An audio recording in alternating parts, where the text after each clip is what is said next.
Bonjour tout le monde et bienvenue dans votre chaîne BMTV avec une nouvelle séquence sur la méthode chemin de fer. Alors, dans cette séquence, on va traiter un exercice d'application sur la méthode chemin de fer. Alors, l'exercice est le suivant. Alors, dans un projet de construction, on va préfabriquer des prédales à utiliser dans un plancher en dalle pleine. La superficie de la dalle est de 2460 m² en béton armé de 20 cm d'épaisseur. Ces prédales d'une épaisseur de 0,06 m auront comme dimension 0,5 x 3. C'est les dimensions unitaires d'une prédale. Pour la préfabrication, l'entreprise a prévu l'utilisation de 45 moules. Donc ici, l'entreprise a prévu l'utilisation de 45 moules. La pause commence G60 matin et se termine le G79 soir. Le délai de stockage pour l'obtention d'une résistance de béton avant pause est de 7 jours. Alors ici, la durée de durcissement, c'est 7 jours. D'accord? Voilà. Alors la première question consiste à calculer la quantité de prédales à préfabriquer. La deuxième question consiste à calculer la cadence de pause. Troisième question, on va retrouver la date de fin de fabrication. Ensuite, date de fin et date de début de fabrication. Ensuite, on va calculer l'état de stock, à savoir S1, S2, S3. Puis, on va essayer de tracer les trois courbes de fabrication, de pause et de stock. Et vers la fin, on nous demande de faire quoi? De calculer la surface de stockage minimale, sachant qu'on peut empiler 5 prédales à la fois. Donc ici, on va empiler 5 prédales à la fois. Alors, on commence. Pour la quantité, il suffit de calculer la surface totale, ou bien de diviser la surface totale par la surface unitaire d'une seule prédale. Alors, on a la surface totale du plancher est de 2460. On divise ça sur la surface unitaire d'une prédale, ce qui donne 1640 unités. Alors, pour couvrir le plancher, ou bien la surface totale, il nous faut 1640 unités, ou bien 1640 prédales. Alors, pour calculer la cadence de pause, d'accord? La cadence de pause, c'est quoi? La cadence de pause, c'est automatiquement la quantité divisée par la durée. Alors, la quantité divisée par la durée. Mais on n'a pas la durée, on doit la chercher. La durée de pause, c'est quoi? C'est le jour de fin de pause moins le jour de début de pause plus 1. D'accord? Ce qui fait une durée de 20 jours. Alors ici, c'est 20 jours. La durée de pause, c'est 20 jours. Alors, application numérique ici pour calculer la cadence. Alors, je répète, la cadence, c'est quoi? C'est la quantité qu'on peut poser par jour. Alors ici, 1640 divisé par 20, ça donne 82 unités par jour. D'accord? La question 3, on calcule le jour de fin à partir du jour de fin de pause.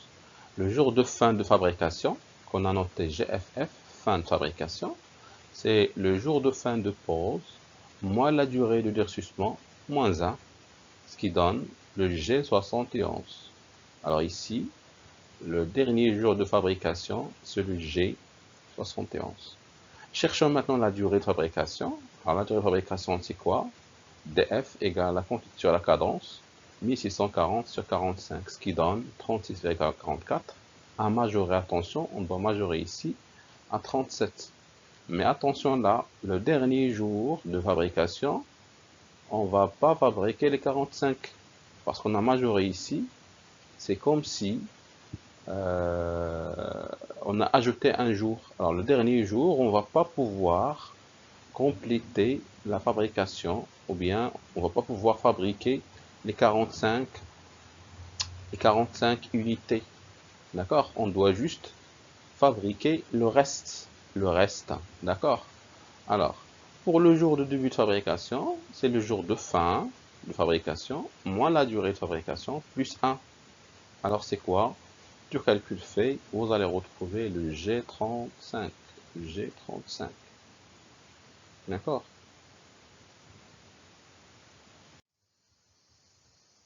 Pour le calcul du stock, S1, c'est le stock en début de pause. Alors, on a deux états matin et soir. S1, ça correspond au stock à G60. Alors matin, c'est 60 moins 35. Ça, c'est le G60 moins 35. Pourquoi 35? C'est le jour de début de quoi? De fabrication. Le jour de début de fabrication. GDF. Alors 60 moins 35, on ne va pas ajouter le 1. Pourquoi? Parce que c'est matin. Le G60 n'est pas encore inclus. D'accord? On va multiplier par la cadence ici, fois 45, moins 0, parce que les sorties ici, c'est 0. On n'a pas encore commencé à poser. Ce qui donne un stock maximal ici de 1125. 1125 unités. Pour le soir, alors ici, ça va devenir quoi? 60 moins 35 plus 1 fois 45 moins 82. Ça, c'est le stock soir, le stock S1 soir.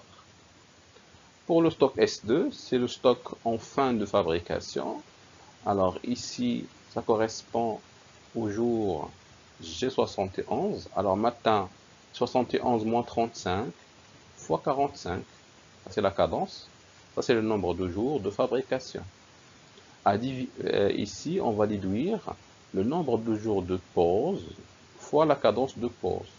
Nombre de jours de pause fois la cadence de pause, ce qui donne quoi? Ce qui donne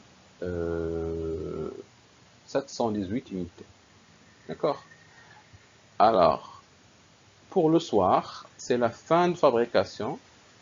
Alors, vers la fin de la journée, j'ai fabriqué la quantité totale, c'est les entrées. Alors, pour les sorties, c'est quoi? 71 moins 60 plus 1. Parce que c'est soir ici, on doit ajouter le 1. Le G71 est inclus, ce qui donne une quantité de combien? De 656 unités. Pour S3, le calcul de S3 ici, c'est le stock en fin de fabrication plus 1. Alors ici, il n'y a plus de fabrication. Alors pour la matinée, l'état de la matinée, c'est le même état que le G71 soir. D'accord? Parce que j'ai rien fait. Alors G71, et ici c'est G72, 72, fin de fabrication plus 1. Donc ça sera le même état normalement. Et vers la fin de la journée, on va juste poser, on va pas fabriquer parce qu'on a fini avec la fabrication. On va juste poser 82. Alors ce qui donne bien sûr un stock de combien? Un stock de 574 unités. Voilà. La question suivante concerne l'aire minimale de stockage, ou bien la surface minimale de stockage, sachant qu'on peut empiler 5 prédales à la fois. Alors, ici, pour calculer l'aire minimale, cette aire-là, ou bien cette surface, doit me permettre de stocker le stock maximal. Et le stock maximal, c'est 1125. Alors, c'est le stock maximal divisé par 5, parce qu'on peut empiler 5 prédales à la fois la surface unitaire d'une seule prédale. Voilà. Donc c'est le stock max divisé par le nombre de pièces à empiler, à savoir 5, fois la surface unitaire. Du calcul fait, vous allez trouver une surface minimale de combien? De 337,5 mètres carrés.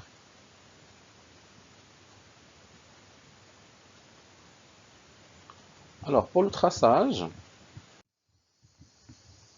il est là. Alors si vous tracez, tout simplement, vous allez trouver une courbe, ou bien 3 courbes comme ça.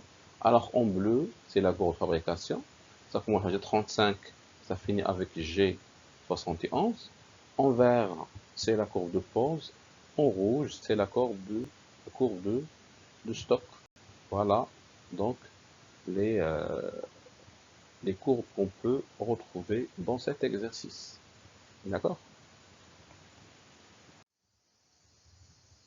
Voilà, donc c'est la fin de cette séquence. J'espère que vous avez bien compris. Alors essayez de faire l'exercice vous-même. Ici, j'ai juste donné des idées pour la correction. Essayez de faire l'exercice vous-même pour mieux comprendre la méthode. Alors prochainement, Inch'Allah, on va voir la planification du coût et gestion du délai.